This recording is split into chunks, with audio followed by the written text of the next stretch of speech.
सुर में गाना सीखिए पाधानीसा ऐप के साथ। AI powered personal music teacher from Saregama.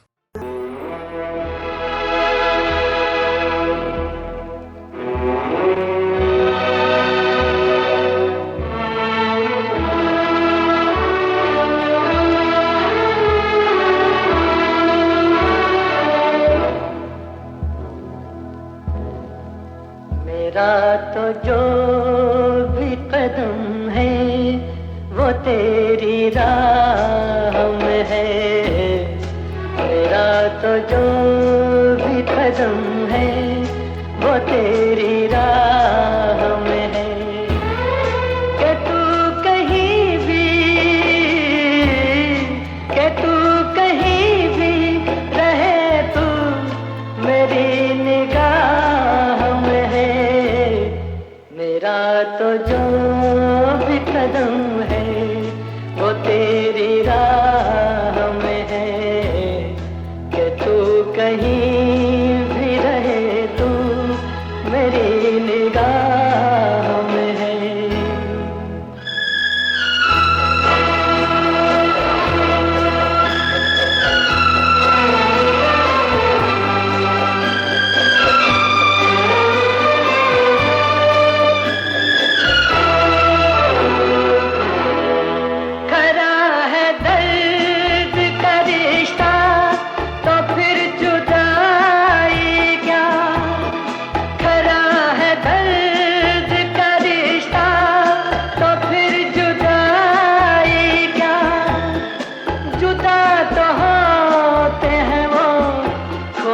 जिनकी चाह में है।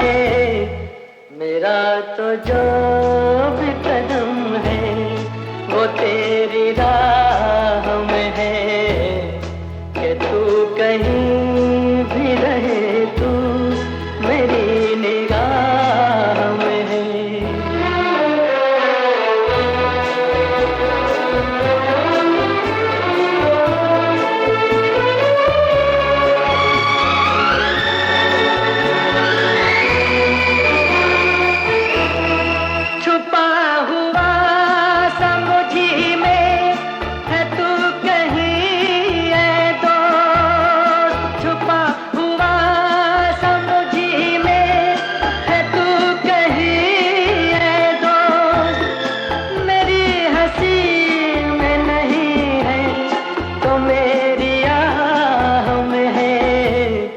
मेरा तो जो भी कदम है वो तेरी राह में है।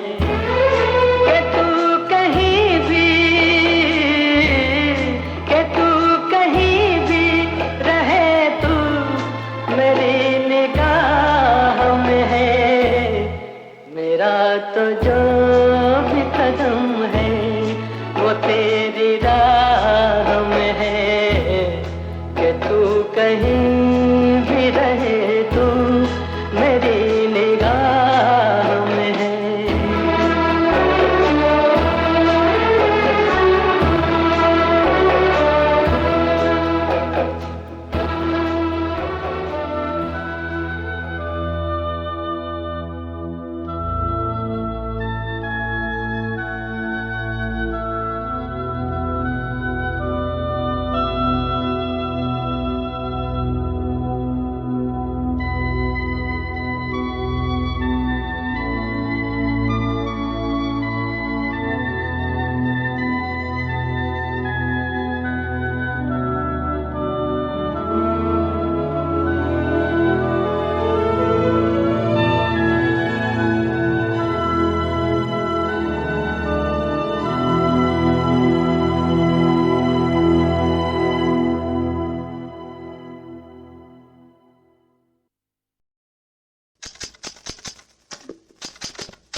गया। बेटी, ये किशोर साहब का पिस्तौल रिपेयर के लिए आया था, जाने कहाँ रख दिया? जरा तुम ही ढूंढ दो। मैं खुद ही रख के भूल गया था। मेरी तरह मेरी याददाश्त भी बूढ़ी हो गई है। लेकिन बेटी, तू क्यों खामोश रहती है? तेरे तो हंसने के दिन हैं, खेलने के दिन हैं।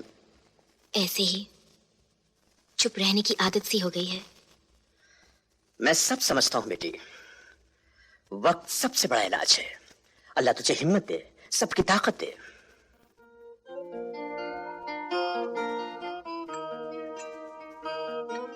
टाइपिंग कैसे चल रही है? ठीक है। स्पीड कितनी हो गई? 30।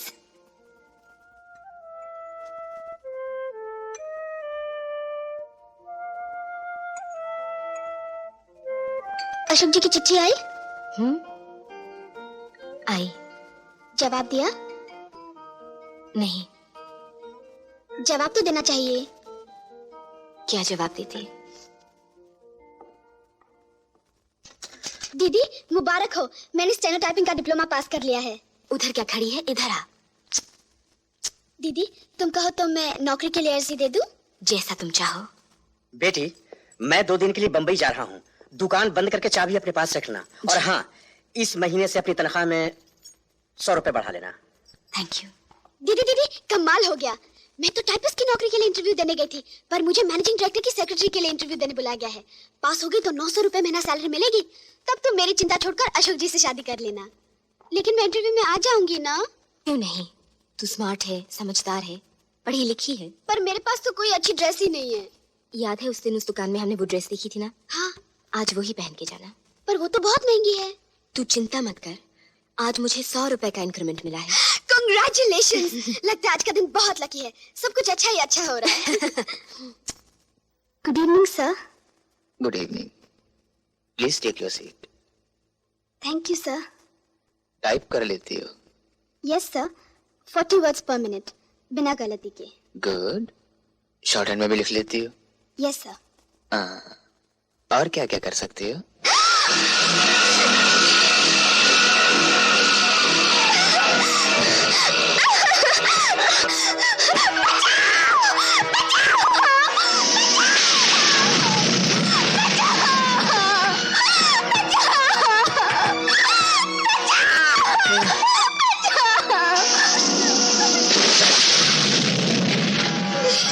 यहाँ तुम्हारी आवाज सुनने वाला कोई नहीं। मेरे पास नहीं आना, मेरे पास नहीं आना, मेरे पास मत आना। मुझे जाने दो प्लीज, तुमने मेरी बहन को बर्बाद कर दिया, मुझे मत करो, मैं तुम्हारे हाथ जोड़ती हूँ। तुम्हारी बहन वो तो बेवकूफ थी। तुम मेरी बात मानो, तुम्हारी जिंदगी बना दूंगा। नहीं नहीं, मुझे कुछ नहीं चाहिए, मुझे मर जाने दो प्लीज। जरूर जाने दूंगा, लेकिन तुम इतना घबरा क्यों रही हो? मैं तो कुछ नहीं करूंगा, तुम्हें छूऊंगा भी नहीं। मैं तो सिर्फ तुम्हारा खूबसूरत बदन देखूंगा। देखो, तुम अपने कपड़े उतारो और एक ब्यूटी क्वीन की तरह यहाँ से वहां और वहां से यहाँ चल कर दिखा दो। तुम्हारा कुछ बिगड़ेगा नहीं और मैं खूबसूरत बदन देख लूंगा। फिर तुम अपने घर चली जाना। हाँ, कहो दरवाजा खोल दो। खोल दो? तुम वहीं बैठे रहोगे? बिल्कुल। मुझे छोड़ोगे तो नहीं? कतई नहीं। उसके बाद मुझे घर जाने दोगे? हाँ? God promise? God promise. देखो, अब तुम देर ना करो। नहीं, मुझसे नहीं होगा। तो फिर मैं उठता हूँ।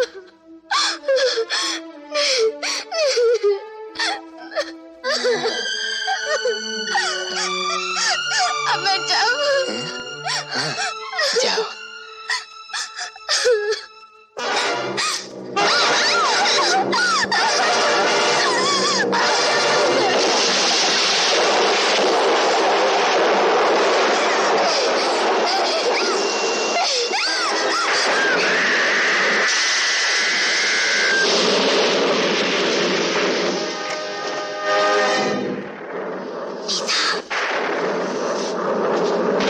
नीता? नीता?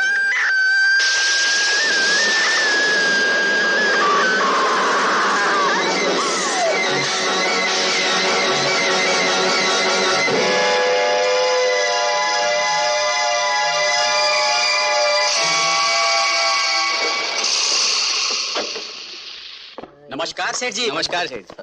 नमस्कार नमस्कार। कैसे हैं आप? क्लास जी ठीक है।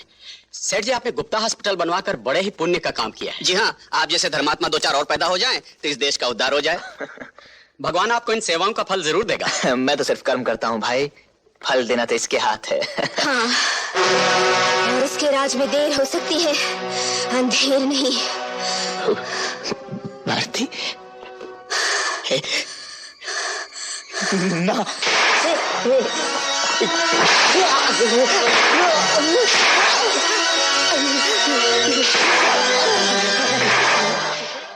क्या तुमने रमेश गुप्ता का खून किया है? जी, तो तुम अपने जुर्म का इकबाल करती हो। मैंने रमेश गुप्ता का खून जरूर किया है, लेकिन कोई जुर्म नहीं किया। खून किया है लेकिन जुर्म नहीं किया? अदालत समझी नहीं। जज साहब, उस कुर्सी पर बैठकर आपने भी सैकड़ों खून किए हैं, कई लोगों को फांसी दी है। इससे आप मुजरिम या खूनी तो नहीं हो जाते? क्योंकि मैं इंसाफ करता हूं। रमेश गुप्ता को सजाए मौत देकर मैंने भी इंसाफ किया है, जुर्म नहीं। अफसोस सिर्फ इस बात का है कि ये इंसाफ मैंने 2 साल पहले क्यों नहीं किया। 2 साल पहले? जो कुछ कहना है साफ साफ कहो। जज साहब, याद कीजिए वो दिन जब इसी अदालत में, इसी कटहरे में मेरी जगह एक औरत की इज्जत लूटने वाला रमेश गुप्ता खड़ा था, और वहां ठीक उसी जगह खड़े बैरिस्टर चंद्र गुनहगार को बेगुनाह और बेगुनाह को बदचलन साबित कर रहे थे। और उस कुर्सी पर बैठकर आपने रमेश गुप्ता को बाइज्जत छोड़कर जुर्म को कम करने के बजाय उसकी जड़ें मजबूत की थी।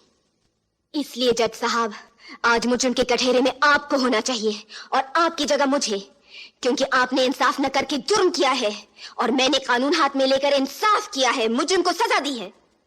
मुजरिम मैं नहीं जज साहब, मुजरिम आप हैं, आपका इंसाफ है। योर ऑनर, यह अदालत का अपमान है। This is contempt of court. बयान जारी रहने दिया जाए। मैं अदालत पे लगाए हुए इल्जाम जानना चाहता हूं। Thank you sir. एक दिन एक अभागन सारी लोग लाज छोड़कर यहां आपकी अदालत में आपसे इंसाफ मांगने आई थी। इंसाफ भी हुआ था, बड़ा अजीब इंसाफ। इज्जत लूटने वाले को बाइज्जत आजाद कर दिया गया और लुटने वाली को उम्र कैद, और वो भी जेल के बाहर, जहां सुबह शाम सैकड़ों लोग उसे नफरत के कोड़े मारते, जहां हर नजर उस पर थूकती, उसे धुतकारती। आपके इंसाफ ने एक सांस लेती हुई लाश को समाज के चौराहे पर लटका दिया था, जिससे लोग नसीहत लें और फिर कोई लुटी हुई औरत इंसाफ का दरवाजा खटखटाने की हिम्मत ना कर सके। पर वो औरत कौन है, कहां है? गौर से देखिए, वो औरत मैं हूं, यहां हूं। भारती देवी? 2 साल पहले जब रमेश गुप्ता ने मेरी इज्जत लूटी थी, मुझे बर्बाद किया था, तब इंसाफ का दरवाजा मैंने ही खटखटाया था। तो 2 साल बाद आपने अपनी हार का बदला ले लिया। जब कानूनन नहीं जीत सकी तब कानून हाथ में लेकर आपने उसका खून कर दिया। जी हाँ, मैंने उसका खून कर दिया, उस पर गोलियां बरसा दी। अफसोस यही है कि पिस्तौल में सिर्फ 6 गोलियां थी, 7 नहीं, वरना मैं सब की सब उसके सीने में उतार देती। शायद उन गोलियों की आवाज से आदमी की सोई हुई आत्मा जाग जाती, शायद उन खून की छींटों से कानून की आंखें खुल जाती, और वो देख सकता कि उसकी भूल से कितने इंसान शैतान बनते जा रहे हैं।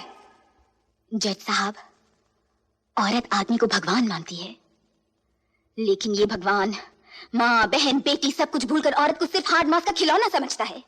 उसे नंगा करके उसका तमाशा देखना चाहता है, कभी उसको नीलाम करके, कभी उसको बर्बाद करके। जज साहब, नारी का शरीर एक मंदिर है, जिसकी कोख से मानवता का जन्म होता है, जिसकी गोद में सभ्यता पनपती है। लेकिन आज दुनिया के कोने कोने में ये मंदिर तोड़े जा रहे हैं और आपका कानून कुछ नहीं कर पा रहा, क्योंकि उसे सबूत चाहिए। हर सच साबित नहीं किया जा सकता जज साहब। बलात्कार के समय न कानून होता है, न पुलिस होती है, और ना कोई शरीफ गवाह। फिर सबूत कैसे मिलेगा, कौन देगा? एक लड़की जो शर्म से अपनी शक्ल तक शीशे में नहीं देख सकती, सबके सामने आकर एक बार फिर अपनी बेइज्जती कैसे कराएगी? भरी अदालत में वकीलों और गवाहों के हाथों लाश के पर्दे कैसे उतरवाएगी? और आ भी जाए तो बदनामी के सिवा उसे मिलेगा क्या? मुझे क्या मिला था जज साहब? उस दिन आपने मेरी बात नहीं सुनी और नतीजा ये हुआ कि फिर एक मासूम लड़की की जिंदगी बर्बाद कर दी गई। एक और मंदिर तोड़ दिया गया। योर ऑनर, किसी लड़की की जिंदगी बर्बाद हुई या नहीं, इस अदालत का वक्त जरूर बर्बाद किया जा रहा है। यह कहना कि मिस्टर रमेश गुप्ता ने किसी मासूम लड़की की जिंदगी बर्बाद की और उस जोश में आकर भारती देवी ने उसे सजाए मौत दे दी, यह एक कहानी है, क्योंकि न पुलिस की रिपोर्ट में किसी और लड़की का जिक्र है, न कोई लड़की अदालत के सामने आई है। अगर होती तब तो आती। पर ये सच है कि वो लड़की है तो कहां है? उसका नाम क्या है? काम क्या करती है? सामने क्यों नहीं आती? वो लड़की कहाँ है? अपनी चुप का मतलब जानती हो? सजाए मौत उसको अदालत में लाकर बदनाम करने से अच्छा है कि मुझे मौत दे दी जाए।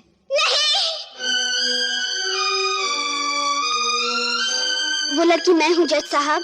ये क्या कर रही है नीतू? यहाँ आकर सिर्फ बदनामी मिलेगी, बेइज्जती मिलेगी और कुछ नहीं मिलेगा, कुछ नहीं मिलेगा। दीदी, बदनामी, बेइज्जती, मौत, कोई भी कीमत तुम्हारी जिंदगी से बढ़कर तो नहीं। जज साहब, मैं अपना बयान देने के लिए तैयार हूँ। जो कुछ कहना है यहाँ आके कहो। मैं जो कुछ भी कहूंगी सच कहूंगी और सच के सिवा कुछ नहीं कहूंगी। मैंने पहले भी तुम्हें कहीं देखा है। जी हाँ जज साहब, इसी अदालत में, इसी कटहरे में 2 साल पहले। फर्क सिर्फ इतना है कि तब रमेश गुप्ता ने मेरी दीदी को बर्बाद कर दिया था और अब मुझे किया है। मिस्टर चंद्रा, मैं तुमसे कुछ सवाल पूछ सकता हूँ? जरूर पूछ सकते हैं, लेकिन आप यही पूछेंगे ना कि उसे देखकर मैंने दरवाजा क्यों बंद कर दिया? वकील साहब, दरवाजा मैंने बंद नहीं किया, वो तो पहले से ही बंद था। आप पूछेंगे मैंने मदद के लिए किसी को पुकारा क्यों नहीं, शोर क्यों नहीं मचाया? मैंने बहुत शोर मचाया, पर मेरी आवाज सुनने वाला कोई नहीं था। मदद के लिए भगवान को भी पुकारा, पर वो भी नहीं आया। वकील साहब, वो भी नहीं आया और मैं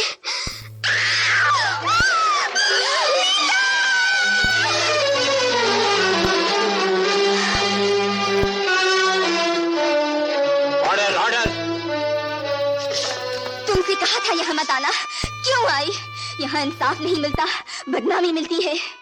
इन्हें तो सबूत चाहिए। सबूत तुम कहाँ से लाओगी? जो कुछ पास था वो तो खो चुकी, अब तो लाश ही बाकी रह गई है और लाशें बोला नहीं करती। जज साहब, मैंने चाहा था कि मेरी बहन की कहानी दुनिया की जुबान तक न पहुंचे। वो इस जिंदा मौत से बच जाए जिसने मेरी जिंदगी में जहर घोल दिया है, पर इसने मेरी बात नहीं मानी। हर एक जिंदा लाश को बचाने के लिए दूसरी जिंदा लाश कटहरे में आकर खड़ी हो गई। ये वो जगह है नीतू जहां भगवान कृष्ण भी आकर खड़े हो जाए तो लोग उनका विश्वास नहीं करेंगे। उन्हें भी अपनी ही गीता पर हाथ रखकर कसम खानी पड़ेगी, सबूत देना पड़ेगा। तू सबूत कहां से लाएगी? वकील साहब तो फिर साबित कर देंगे कि बलात्कार नहीं, मोहब्बत है। लेकिन तू कैसे साबित करेगी कि ये मोहब्बत नहीं, बलात्कार है? वकील साहब, आप तो रोज लोगों से सैकड़ों सवाल पूछते हैं। इजाजत हो तो आज मैं आपसे एक सवाल पूछूं? पूछिए। हर समझदार वकील जानता है कि सच क्या है और गुनहगार कौन है। आपको भी पता था कि मेरे साथ बलात्कार किया गया था, फिर आपने सच क्यों छुपाया? इंसाफ क्यों नहीं किया? इंसाफ करना मेरा काम नहीं है, वो जज साहब का काम है।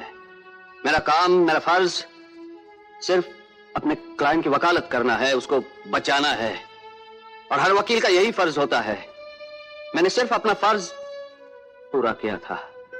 वकील साहब, अपना फर्ज पूरा करने के लिए आपको तो ढेर सारे रुपए मिले, नाम मिला, पर इस बेगुनाह को क्या मिला?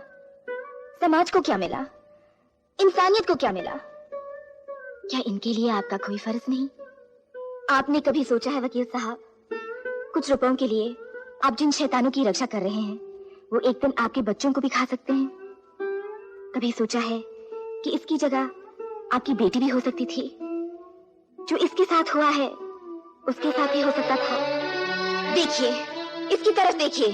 आपने रमेश गुप्ता को बचाकर जो फर्ज पूरा किया था उसका अंजाम देखिए। इसके होंठों से सारी मुस्कुराहट नोचकर इतनी सिसकियां भर दी गई हैं जो कभी कम नहीं होंगी। इतने ढेर सारे आंसू दे दिए गए हैं कि डूबने के लिए समुद्र ढूंढने की जरूरत नहीं पड़ेगी। इसके जिम्मेदार आप हैं वकील साहब, और आप भी जज साहब। उस दिन आपने एक मुजरिम को छोड़कर इंसाफ की कब्र पे बेइंसाफी का बीज बोया था। वो बीज पेड़ बन गया, एक और मंदिर आपके इंसाफ की भेंट हो गया।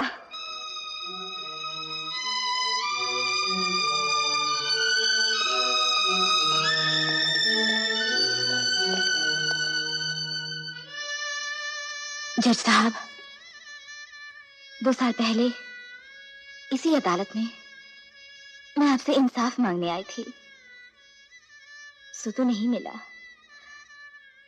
आज मैं आपसे मौत मांगने आई हूं, वो तो आप दे सकते हैं।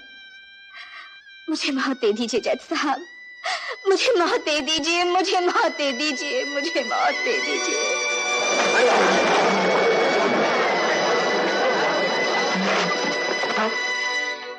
कानून की तारीख में शायद पहली बार किसी मुल्जिम ने इंसाफ को मुजरिम ठहराया है। हम भारती देवी की हिम्मत और सच्चाई की इज्जत करते हैं, लेकिन भारती देवी ने कानून अपने हाथ में लेकर जुर्म किया है, चाहे वो उनके ख्याल से इंसाफ करने के लिए ही क्यों ना हो। अगर इसी तरह हर शख्स कानून अपने हाथ में लेकर इंसाफ करने लगे तो दुनिया में ना कानून रहेगा ना इंसाफ। मैं जज होते हुए भी कानून का पाबंद हूं, और मुझे भी कोई हक नहीं कि मैं कानून के दायरे के बाहर जाकर कोई फैसला करूं। भारती देवी ने खून किया है, उन्हें इसकी सजा मिलनी चाहिए, लेकिन यह खून जानबूझ के नहीं किया गया। ऐसे हालात में किया गया है जबकि कोई भी मां या बहन खून करने पे मजबूर हो जाती। इसलिए अदालत को भारती देवी के साथ हमदर्दी है, और गिरफ्तारी के बाद जेल की हिरासत में काटे हुए दिनों को ध्यान में रखते हुए अदालत के उठने तक भारती देवी को यहां कटहरे में खड़े रहने की सजा देती है। क्या इंसाफ किया, उसको कहते हैं इंसाफ। और जनाब अली क्या कानून का नुक्ता निकाला, हमारा सजा भी दे दी और भी कर दिया, इसे कहते हैं इंसाफ। जब तक समाज है जुर्म होते रहेंगे, लेकिन बेइंसाफी जुर्म से भी बड़ा गुनाह है। 2 साल पहले इसी कुर्सी पर बैठकर मैंने भी यह गुनाह किया था। इसलिए कानून की यह कुर्सी मैं हमेशा के लिए छोड़ता हूं, क्योंकि जो कानून रक्षा नहीं कर सकता उसे सजा देने का भी कोई अधिकार नहीं। इंसाफ का तराजू जो हाथ में उठाए, जुर्मों को ठीक तोले, जुर्मों को ठीक तोले।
बचाए रखना है, खुद को बचाए रखना।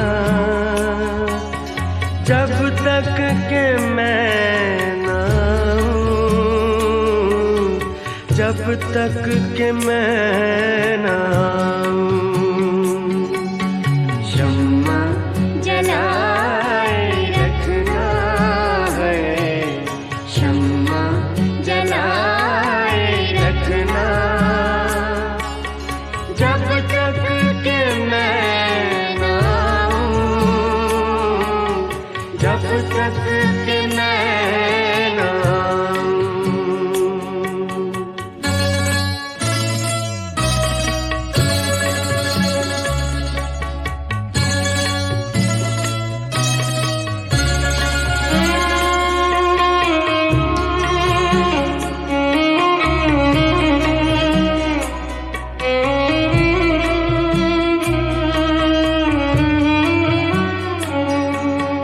जिंदा दिलों से दुनिया जिंदा सदा रही है।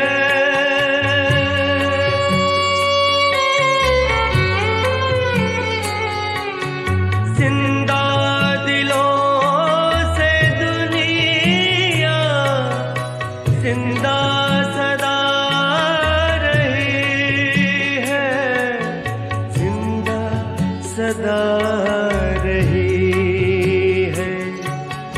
महफिल सजाए रखना है, महफिल सजाए रखना।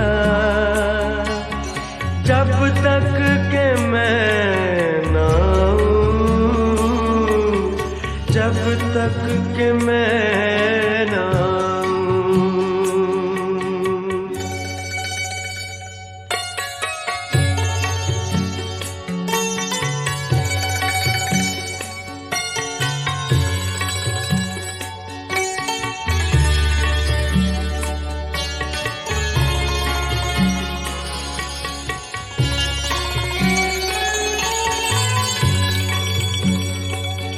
ये वक्त इंतहा है, सब्र करार दिल का।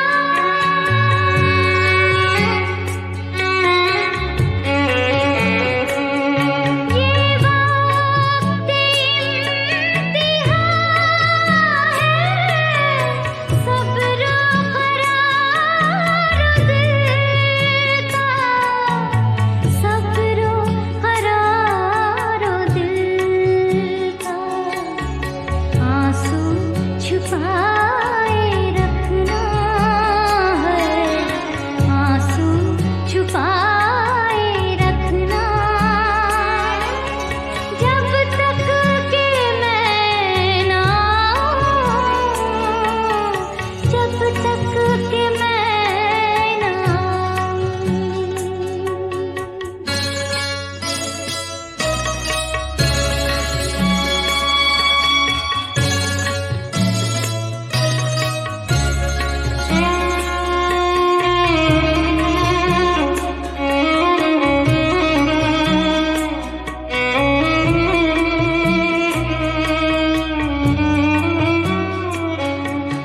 हम तुम मिलेंगे ऐसे, जैसे जुदा नहीं थे।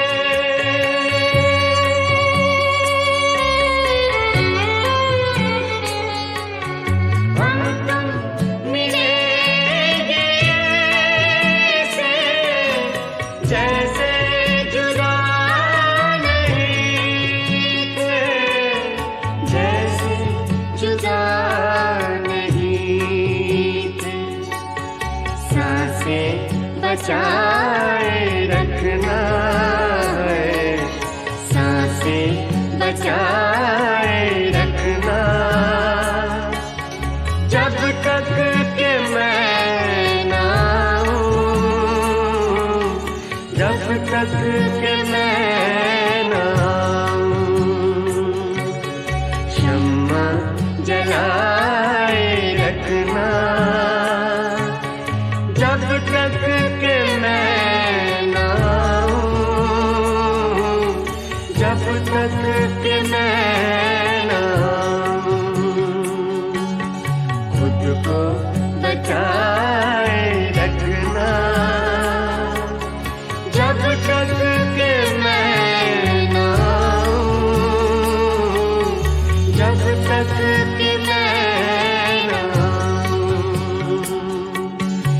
जब तक के मैं ना जब तक के मैं ना ओ, जब तक के मैं ना जब तक के मैं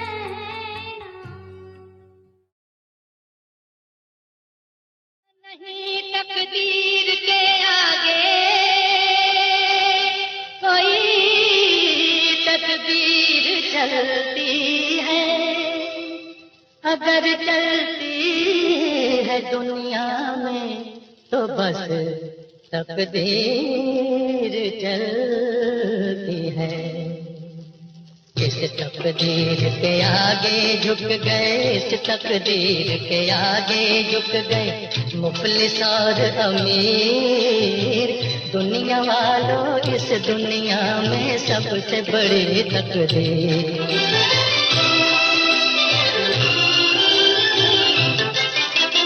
दर्द भरी एक सुनो कहानी इस तकदीर ने की मनमानी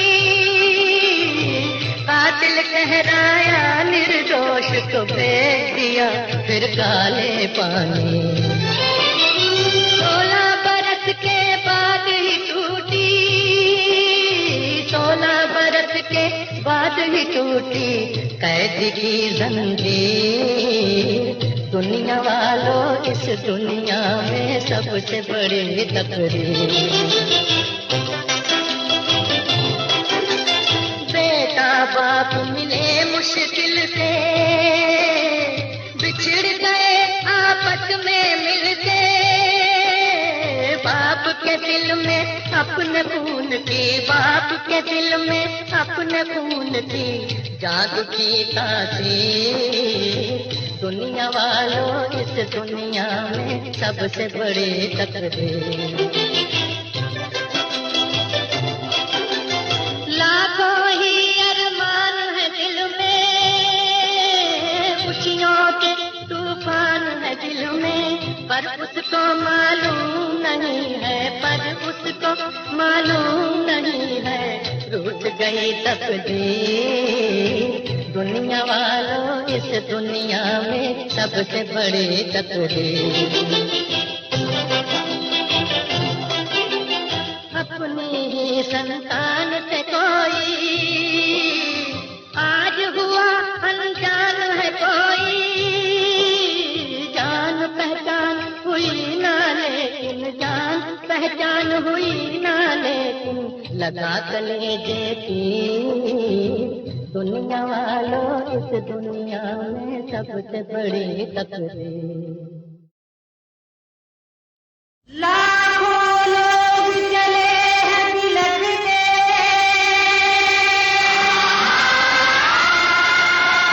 लाखों लोग चले हैं तिलक के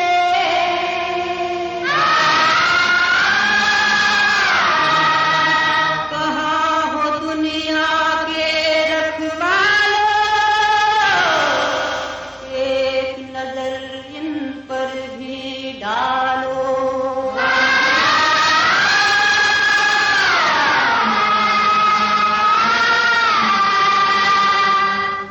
देखो ये दुखियों की कतारें छिन गई हैं इनकी बहारें ये सारे इंसान लुटे हैं इनके सब अरमान लुटे हैं इनके सपने टूट गए हैं साथी पीछे छूट गए हैं ऐसे हाल हुए हैं इनके जैसे हो तूफान के तिनके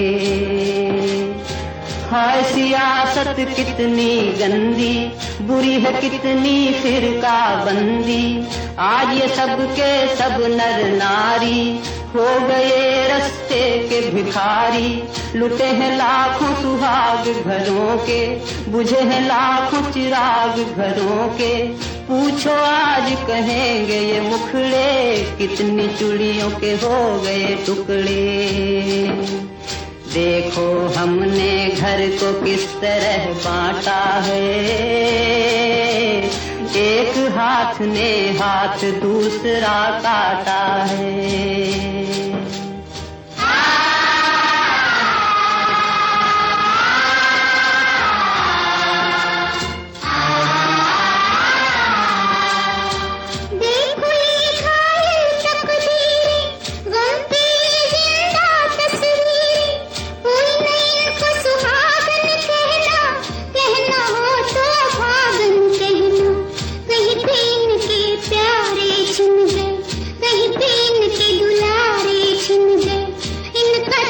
कुछ ऐसा है टूटा, इनको लगता है जग झूठा, इनको हुई है जहान से नफरत, इनको हुई इंसान से नफरत। अपनी ये दुखियारी बहने कौन सी दुनिया में जाए रहने। इनको धोखा देने वालों, इनसे बदला लेने वालों, कहो इन्होंने क्या था बिगाड़ा, इनका घर क्यों तुमने उजाड़ा, छीन लिए क्यों इनके खिलौने, कौन सा पाप किया था इन्होंने। लाखों प्राणी जुदा हुए लाचार बने, करे ये कैसा धर्म की जो दीवार बने। अरे कैसा धर्म की जो दीवार बनी, अरे कैसा धर्म की जो दीवार बनी।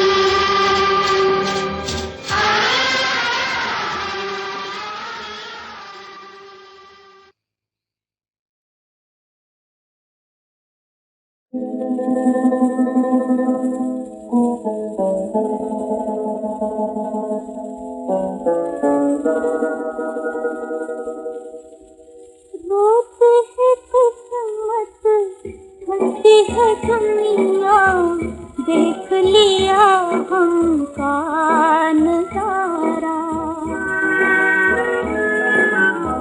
रोती है किस्मत, हंसी है दुनिया, देख लिया हमका नजारा।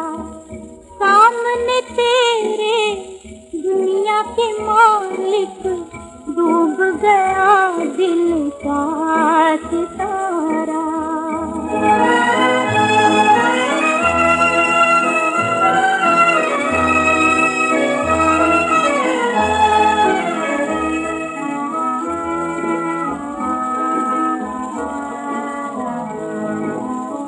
तेरे जहां में ढाए सितम जब तू भी हंसा मोड़ के।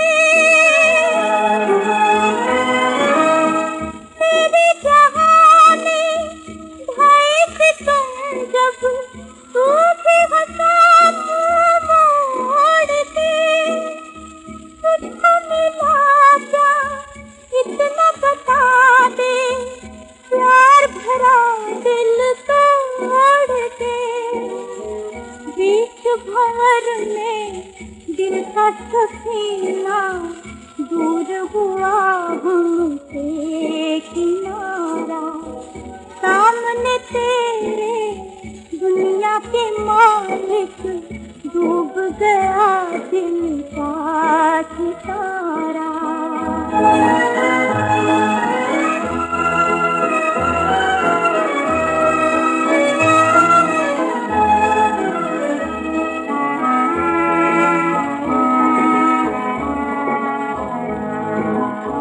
हमसे धुएं से बेचैन हूँ मैं, घुटता है तुम पर याद का। हमसे धुएं से बेचैन हूँ मैं, घुटता है तुम पर याद का।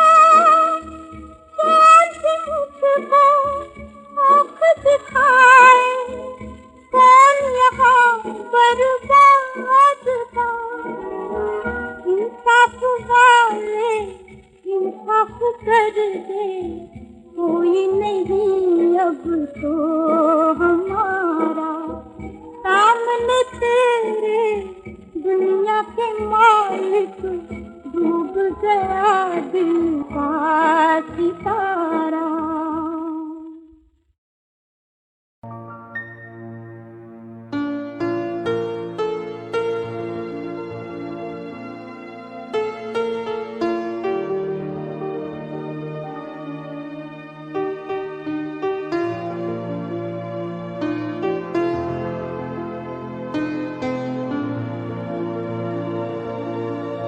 यही वो जगह है, यही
जो तूने दीप बुझाए मेरे थे, मेरे थे।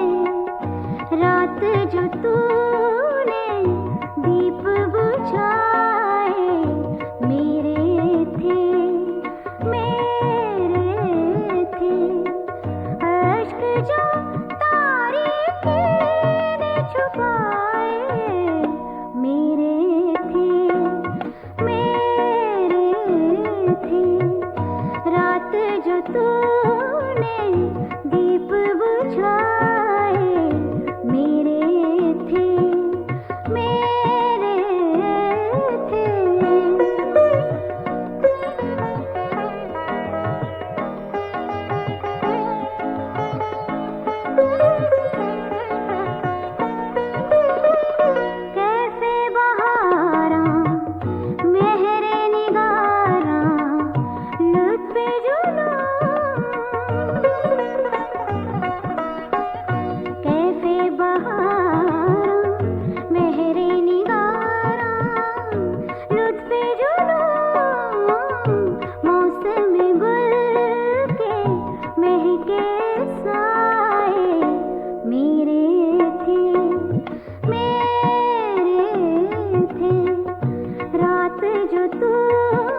सितम और मेरी जान अभी जान बाकी है।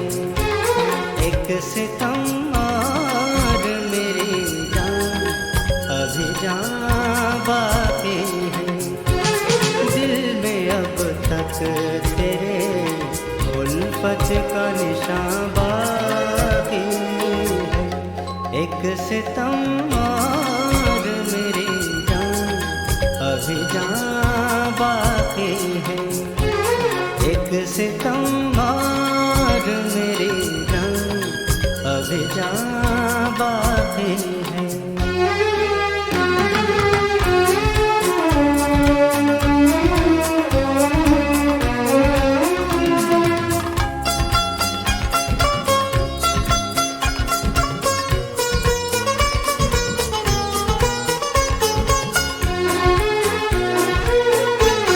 जुर्म तौहीने मोहब्बत की सजा दे मुझको।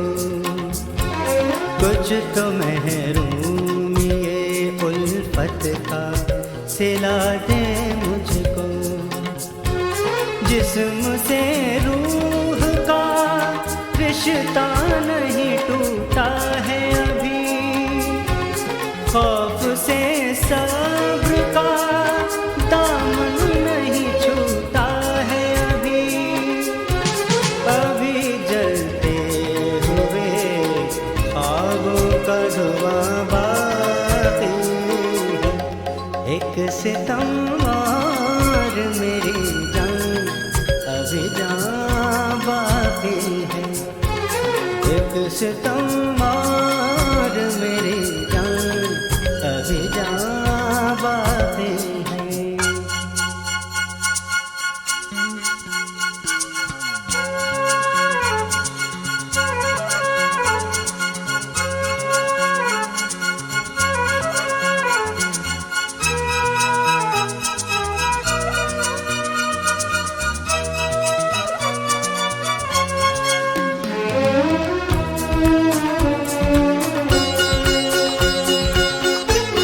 अपनी नफरत पे मेरे प्यार का दामन भर दे।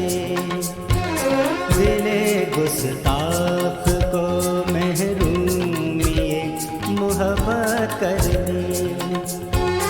देख टूटा नहीं चाहत का हसी ताज महल। आके बिखरे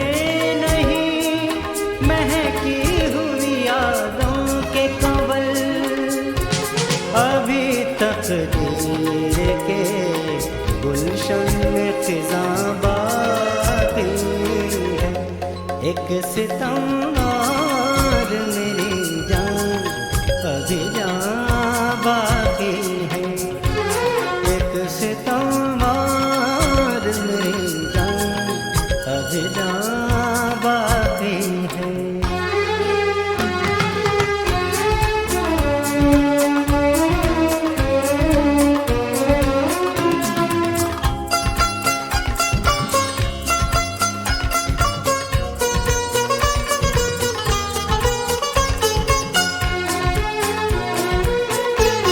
याद आए ना तेरी फिर कभी अपनों की तरह।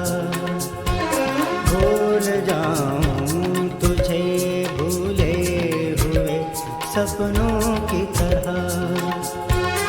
मिल भी जाए जो कहीं तू तो न पहचान सकूं। बेवफा तेरी हकीकत को नहीं जान सकूं। आ मिटा दे जो मोहब्बत का निशान बाकी है। एक सितम और मेरी जान अभी जान बाकी है। एक सितम और मेरी जान अभी जान बाकी है। दिल में अब तक तेरे उल्फत का निशान बाकी है। एक सितम और मेरी जान अभी जान बाकी है, एक सितम और